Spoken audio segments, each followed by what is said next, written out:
There is nothing noble in being superior to your fellow man. True nobility is being superior to your former self. Hi, I'm HC, and watching this video until the end will help you understand yourself deeper than you understand it now. Stay tuned.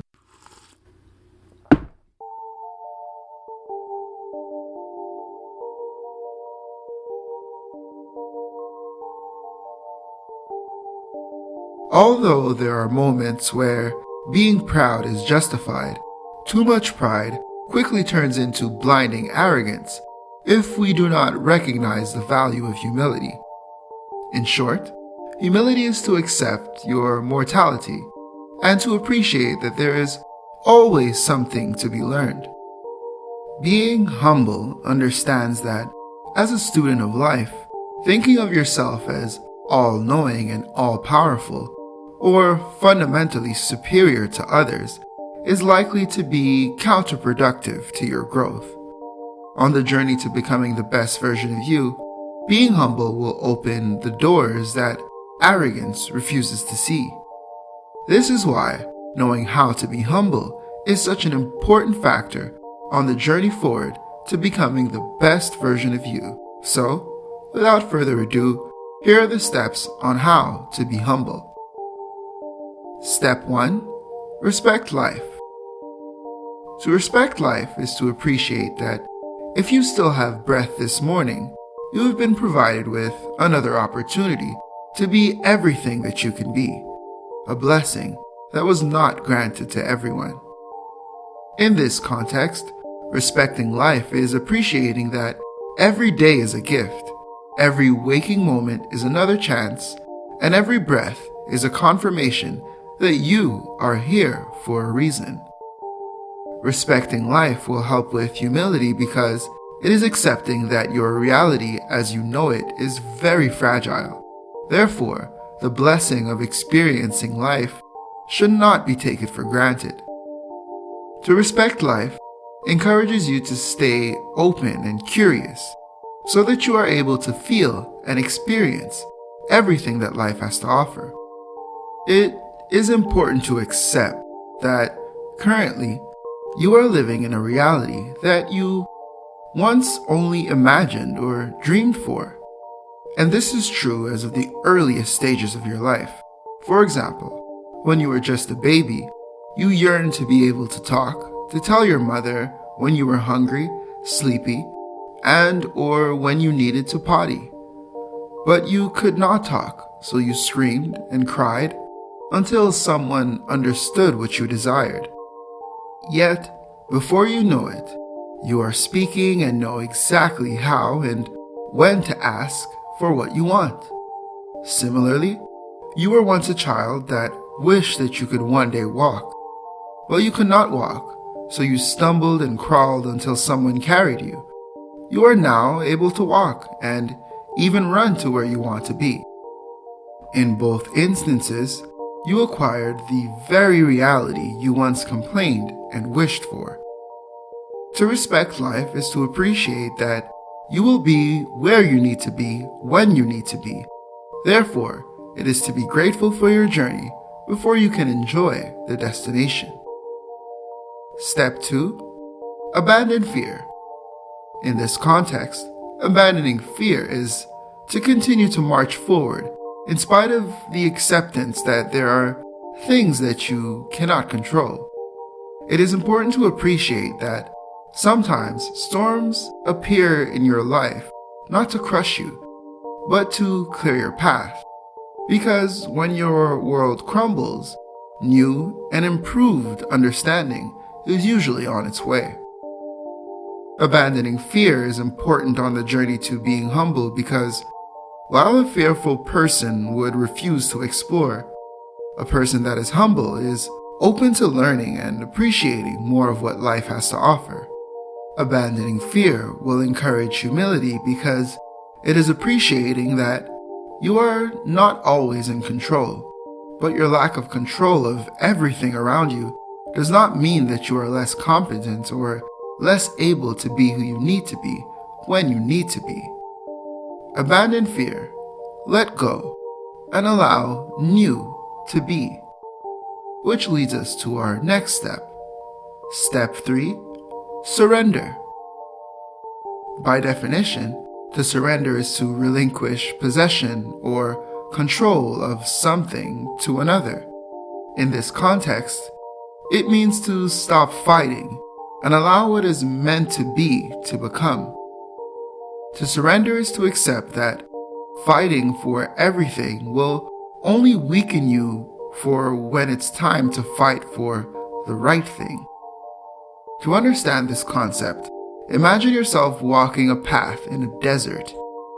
By being nervous, stressed, and comporting yourself in a frantic way, you will likely kick up sand and further block your path. In this instance, the harder you fight, the more sand and dust raises and clogs and blocks your path. However, if you were to find your calm and let go, you would reciprocally be allowing the smog of sand to settle so that you can take the appropriate actions and continue forward on your journey in peace. To know to surrender is important because sometimes trying too hard is inversely correlated to getting out of your struggle. Knowing to surrender is important to humility because it is accepting that things will be what they are supposed to be, and your progress begins with your ability to accept and move forward. In contrast, just like in the example with the sand, resisting creates inner conflict and turmoil because it is refusing to accept your inconsequentiality in the face of a fundamental truth. Step 4. Embrace balance and inner peace. To embrace balance and inner peace is to accept that in order to be truly content in this world, you must first be content with yourself. You are the point of origin for everything that you see and interpret as good or bad in your reality. It is therefore to accept that no matter what shiny new thing you acquire, no matter how far and wide you travel, if you do not have peace within, you will never find peace without. Recognizing this truth will help with humility because it encourages accepting that you are who you are, and no matter how the world dresses you, and no matter how much you think of any other person, you will be and can only be you.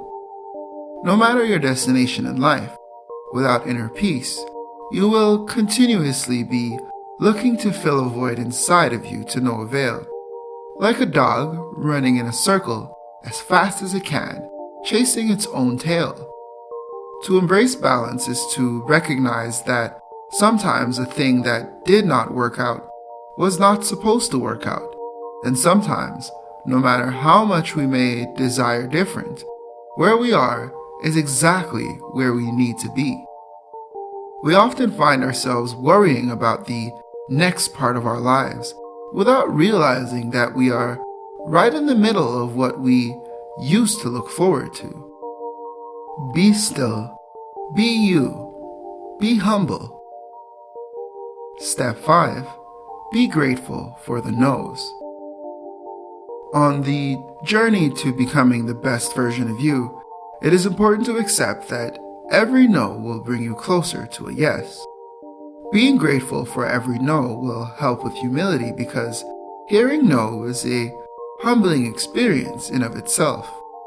We usually don't like to hear no because we are afraid of the implications of what being denied entails. That or we already have developed an attachment to what yes will mean even before ever receiving it. In both scenarios, it is a reflection of vainly desiring reality that is not your own, with the underlying belief that it can or will make you better. This desire creates frustration and unrest, and could encourage further confusion if we are to receive what we are asking for and not know or understand what or why we truly needed it in the first place.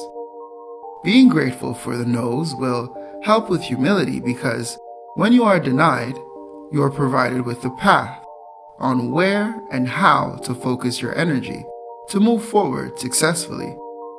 Always remember, nothing real can be threatened. You are not where you are by accident. Everything happens for a reason. Be humble and always be grateful.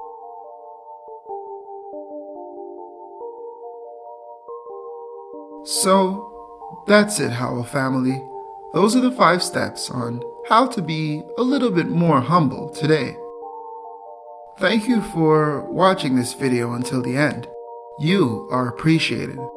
Post a comment below to let people know how being humble has helped you on your journey. Like and share this video, and consider subscribing to this channel if you haven't already. I'll see you here next time on Howell Consultations, the how-to being true to you.